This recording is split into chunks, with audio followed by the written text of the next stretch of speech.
हमारे साथ इस वक्त मौजूद हैं Satish Mahana. A big clap for Satish महाना।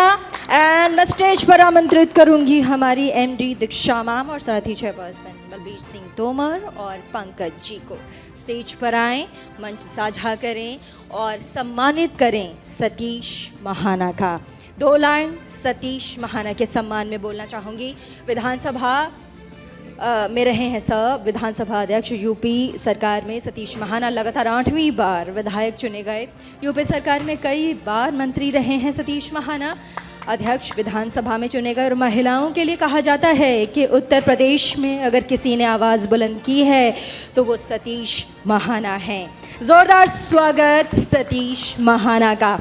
और एक बार इस स्वागत के बाद सतीश महाना कौन हैं, उनकी पहचान क्या है, एवी चलाएंगे और उसके बाद कार्यक्रम में आगे बढ़ेंगे। यूपी की सियासत की नब्ज को बेहतर तरीके से समझने वाले बीजेपी के कद्दावर नेता सतीश महाना अभी यूपी विधानसभा के अध्यक्ष पद को सुशोभित कर रहे हैं। सतीश महाना उत्तर प्रदेश सरकार के कैबिनेट मंत्री भी रह चुके हैं। आपने कानपुर छावनी विधानसभा क्षेत्र का 7 बार प्रतिनिधित्व किया है। फिलहाल आप महाराजपुर से विधायक हैं। आप यूपी के विधानसभा में बीजेपी के उपनेता भी रह चुके हैं। विपक्ष के नेता भी सतीश महाना की सियासत के कायल हैं। यही वजह है कि जब बीजेपी ने विधानसभा अध्यक्ष पद के लिए इनका नाम आगे किया तो विपक्ष ने किसी उम्मीदवार को खड़ा ही नहीं किया और ये निर्विरोध चुने गए। आपका न्यूज इंडिया के राइजिंग इंडिया कॉन्क्लेव में स्वागत है।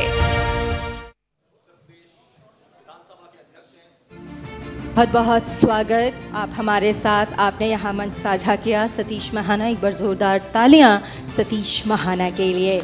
और ये वो दिग्गज हैं जो आज हमारे इस कॉन्क्लेव न्यूज़ इंडिया 24/7 के 1 साल पूरे होने पर तमाम बड़े दिग्गज शरीक हो रहे हैं।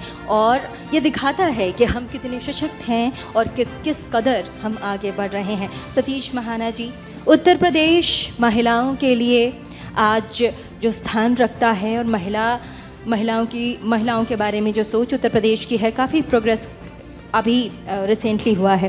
लेकिन सतीश महाना कहा जाता है कि सतीश महाना महिलाओं के उत्थान के लिए विधानसभा में खासकर जब महिलाएं उत्तर प्रदेश में बैठती हैं तो पहले कहा जाता था कि टू बी वेरी ऑनेस्ट महिलाओं को जिस कदर से देखा जाता था और पुरुष प्रधान क्योंकि हमारा देश है। सर, आपने कैसे महिलाओं के लिए विधानसभा में आवाज़ उठाई? काइंडली 2 शब्द प्लीज़।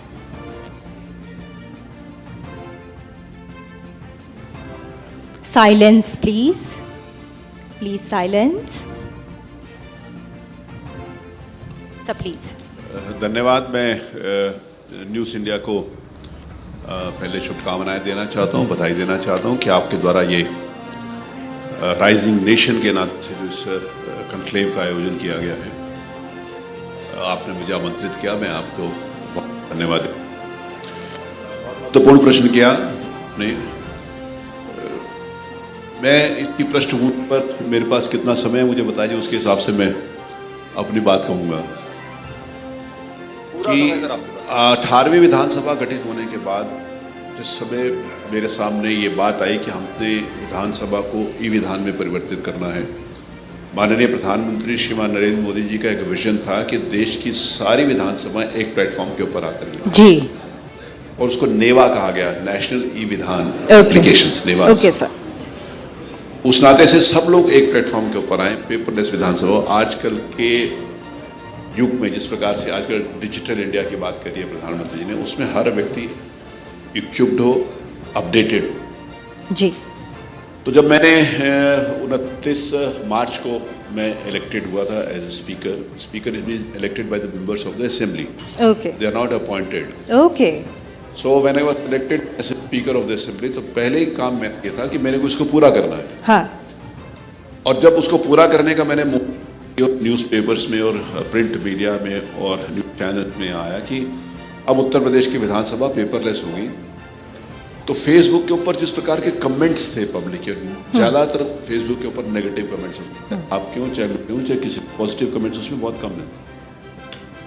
करो क्या इसको क्या चलाएंगे, इनको क्या मालूम है कि विधानसभा टैबलेट कैसे चलाया जाता है, लैपटॉप कैसे चलाया जाता है, कंप्यूटर कैसे चलाया जाता है। तो ये बात मेरे ध्यान में आई और जनरल परसेप्शन लोगों का ऐसे अच्छा, ये महिलाओं के लिए था? महिलाओं के लिए, सभी के लिए, सभी के लिए था। Okay okay.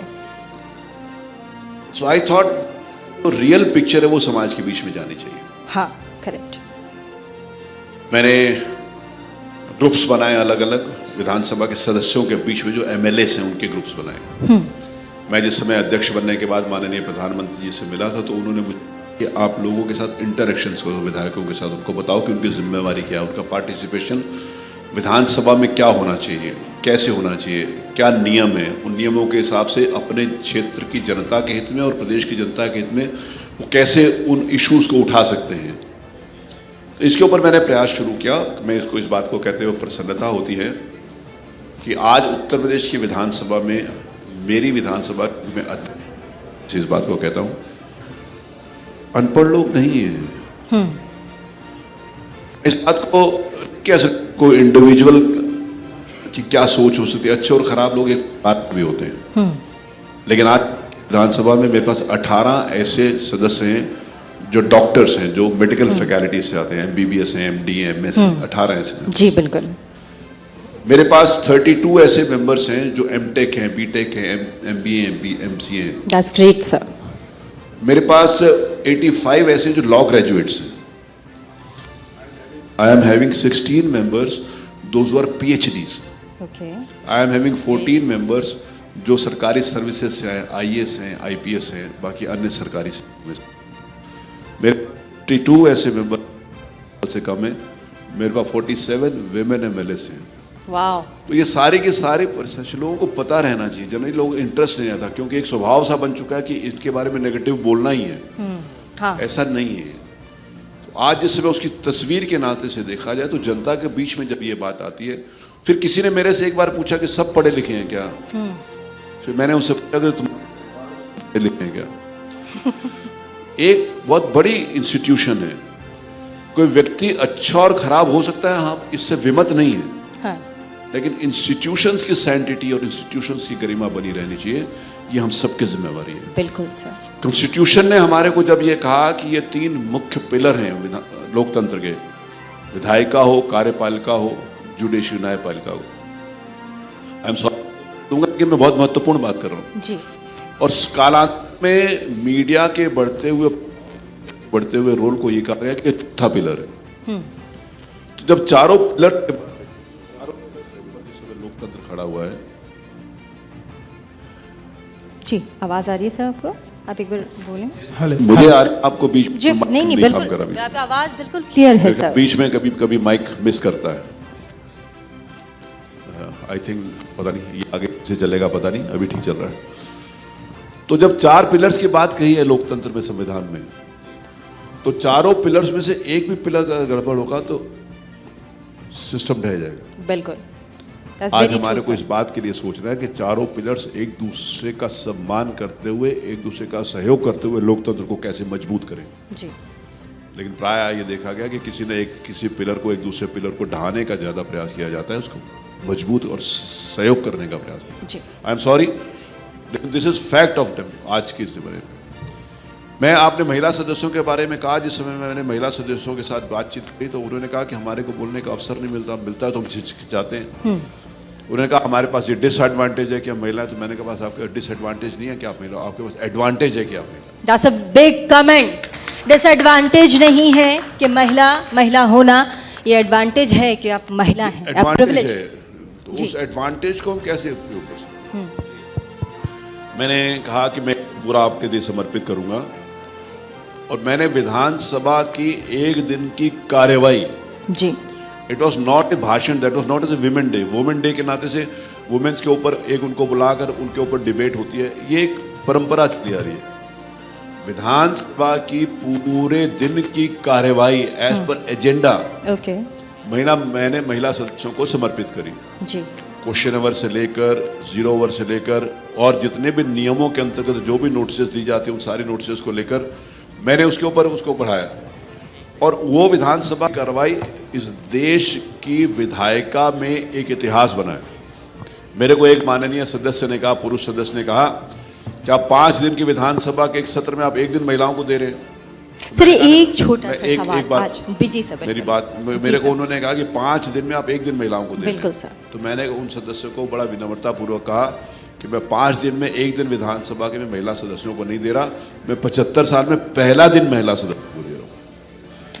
ये बहुत महत्वपूर्ण बात है कि 75 साल में एक दिन को समर्पित क्यों नहीं किया जा सकता था उनको जी। और एक बात मैं कहूँगा, उसके बाद आपका प्रश्न लूँगा। बहुत महत्वपूर्ण सत्र था, मेरे पास वो किताब है, मैं आपको भी दूंगा। मैंने देश के पूरे महिला सदस्यों को, किसी भी असेंबली के मेंबर हो, पार्लियामेंट के मेंबर हो, सबको भेजा है। मैं एक बात एक बात कहूँगा कि एक महिला सदस्य जो 1996 में पहली बार चुनकर आई थी, जी माइंड इट, आप इसको ध्यान देना, बहुत महत्वपूर्ण बात कह रहा हूँ। बिल्कुल। 96 में पहली बार चुनकर आई थी, 2002 में दूसरी बार चुनी, फिर बीच में गैप हुआ, तीसरी बार 2007 में शायद चुनी गई थी, फिर अभी चौथी बार चुनकर आई हैं 2022 में। वाह। 96 से पॉलिटिक्स में 4th टाइम इलेक्शन जीत कर आई। जब मैंने महिलाओं को अवसर दिया तो वो पहली बार बोली। Great sir. तो किसी ने मुझे पूछा कि महिलाओं को आपने ये सेक्शन किया, इसका फायदा क्या हुआ? 25 सालों से जो एक महिला सदस्य विधानसभा के सदस्य 4 बार चुनी गई और पहली बार बोली, ये उपलब्धि के रूप में जरूर लिखा जाएगा इतिहास में, कोई इसको माने या ना माने। मैं दूसरे सवाल का जवाब भी आपने दे दिया मैंने सर। उसके लिए सारे का सारा बहुत किया। मुझे बहुत अच्छा लगा आप सब मंच पर साझा करें।